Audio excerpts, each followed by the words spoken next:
चंद्र और केतु और बुध, ये 3 बैठे हुए हैं। কাঁটা লাগা গার্ল শেফালি জারিওয়ালার মৃত্যু কি পূর্বেই লেখা ছিল ভাগ্যে?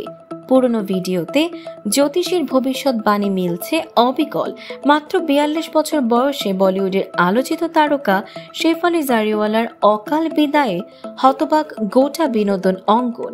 শুক্রবার 27 জুন মধ্যরাতে না ফেরার দেশে চলে যান কাঁটা লাগা গার্ল।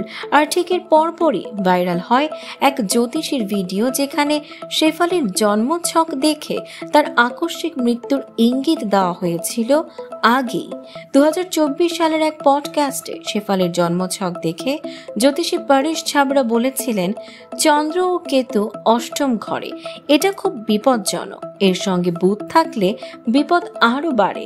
এই 3 গ্রহের সংমিশ্রণ আকস্মিক মৃত্যু বা বড় ক্ষতির ইঙ্গিত দেয়।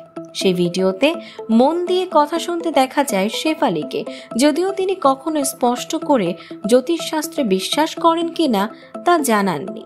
শেফালি নিজেই সে অনুষ্ঠানে জানিয়েছিলেন, মাত্র 15 বছর বয়স থেকেই মৃগী রোগে ভুগছিলেন তিনি। বারবার এই রোগ তাকে জীবনের গুরুত্বপূর্ণ মুহূর্তে আটকে দিয়েছিল। এনডিটিভি জানায়, 27 জুন রাত 10টা থেকে 11টার মধ্যে হঠাৎ করে শেফালির অবস্থার অবনতি ঘটে। শরীর কাঁপতে শুরু করে, অজ্ঞান হয়ে যান। সঙ্গে সঙ্গে হাসপাতালে নেওয়া হয়।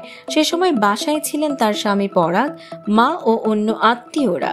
শেফালির এই চলে যাওয়া কেবল একটি নাম নয়, বলিউড হারালো এক উজ্জ্বল মুখ।